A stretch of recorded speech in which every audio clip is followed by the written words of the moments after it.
किसी व्यक्ति का भविष्य इस बात पर निर्भर करता है कि वह वर्तमान में क्या कर रहा है। आज गांधी जयंती पर मैं जितेंद्र कुमार शर्मा महात्मा गांधी के इस प्रेरणादायी कथन के साथ स्वागत करता हूं आपका देवांश कोचिंग क्लासेज में, एक ऐसा प्लेटफॉर्म जो देता है आपको मैथ्स के बेस्ट सॉल्यूशंस। दोस्तों, पिछले वीडियो में हमने पढ़ा था लाइन सेगमेंट और रे के बारे में।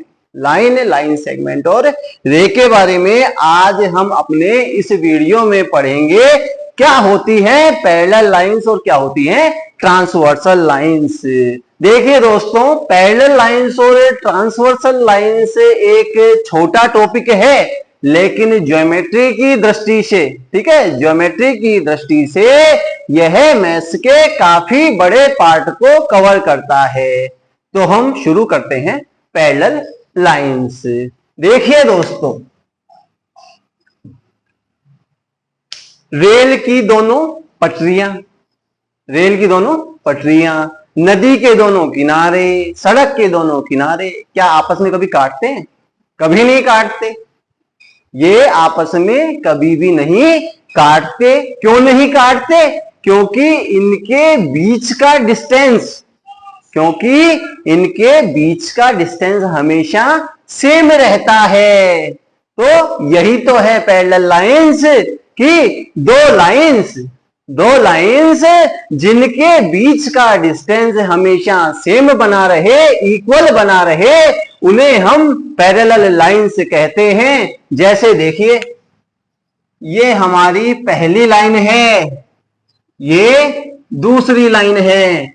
अगर इन दोनों लाइंस को हम आगे एक्सटेंड करते हैं और इन दोनों लाइंस के बीच का डिफरेंस हमेशा बराबर बना रहे, तो ये दोनों लाइंस एक दूसरे को कभी भी इंटरसेक्ट नहीं करेंगी, कभी भी नहीं काटेगी, और ऐसी लाइंस को हम पैरेलल लाइंस कहते हैं। ऐसी लाइंस को हम पैरेलल लाइंस कहते हैं। अभी दोस्तों, जरूरी नहीं है कि केवल दो ही लाइंस पैरेलल हो।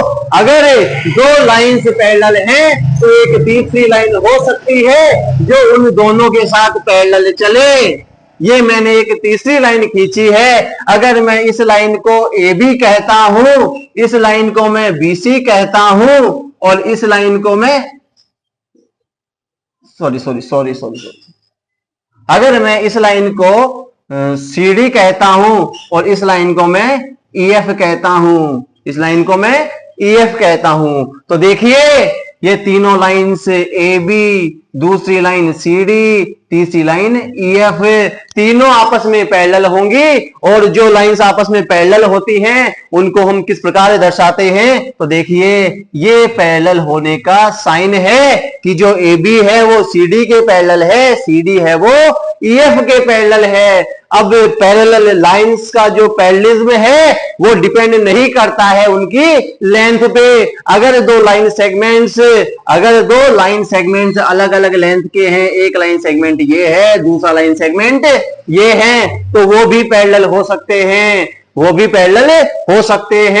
अगर दो लाइन सेगमेंट पैरेलल हैं तो जरूरी नहीं है कि उनकी लेंथ क्या हो, सेम हो। उनके लिए जरूरी केवल यह है कि उनके बीच की जो दूरी है, उनके बीच का जो डिस्टेंस है वो हमेशा बराबर बना रहे।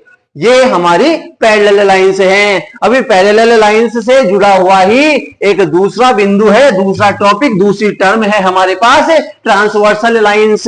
क्या? Transversal lines.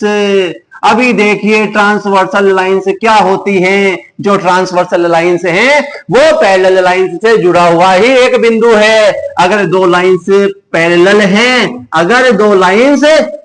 हैं और एक तीसरी लाइन उन्हें इंटरसेक्ट करती है, प्रतिच्छेद करती है, काटती है, तो उसे हम ट्रांसवर्सल लाइन कहेंगे। दो लाइंस अगर पैरेलल हैं, उन्हें कोई तीसरी लाइन काटती है तो उन्हें हम ट्रांसवर्सल लाइन कहेंगे। जरूरी नहीं है कि दो पैरेलल लाइंस है उनके लिए केवल एक ही ट्रांसवर्सल लाइन हो, उनके लिए एक से ज्यादा ट्रांसवर्सल लाइंस भी हो सकती हैं। जैसे मैंने इस डायग्राम में दर्शाया है कि यहां देखिए, ये हमारे पास ए है, ये बी बिंदु है, ये सी बिंदु है, ये डी बिंदु है, यहां पर ये ई है, ये एफ है, ये जी है और ये एच है। अभी यहां अगर मैं कहता हूं कि ए बी है वो पैरेलल है सी डी के, ए बी लाइन पैरेलल है सी डी के, तो जो ई जी और एफ एच है ये ट्रांसवर्सल लाइन होंगी। ई जी और एफ एच कौन सी? ई जी, ठीक है, एंड एफ एच ये कौन सी लाइंस होंगी दोस्तों?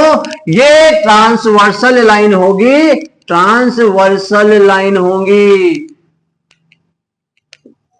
पैरेलल और ट्रांसवर्सल लाइंस के कॉम्बिनेशन से कई प्रकार के एंगल्स बनते हैं, जिनमें कॉरेस्पॉन्डिंग एंगल है, अल्टरनेट एंगल है, इंटीरियर एंगल है। इन सभी एंगल्स के बारे में हम देखेंगे अपने अगले वीडियो में, तो हमारे साथ बने रहिए। नमस्कार, धन्यवाद।